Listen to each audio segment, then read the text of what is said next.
مساء الخير. هعمل معاكم لقمة الباشا بشكل مختلف وطعم تحفة. أول مكون هنجيب كوبايتين ونص لبن، معاهم كوباية إلا ربع سكر ونص كوباية دقيق ومعلقتين كبار كاكاو خام وكيس فانيليا. هنقلب كل المكونات مع بعض وترفعيهم على النار. انتوا على النار تقلبي باستمرار علشان ما تشيطش منك.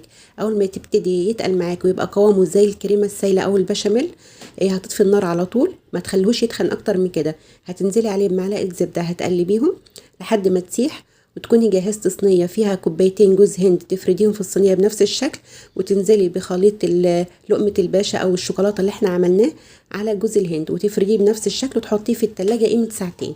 تكوني جهزتي كريم شانتيه. يطلع الخليط بقى من التلاجة ويكون ساقع ومتماسك ماسك نفسه كويس، هتحط عليه كريم شانتيه وتبتدي تقطعي بنفس الشكل وتلفي رول بنفس الشكل برضو. طعمه تحفة جدا، هيعجبكم قوي، جربوها. مكوناتها بسيطة، والهنا والشفا.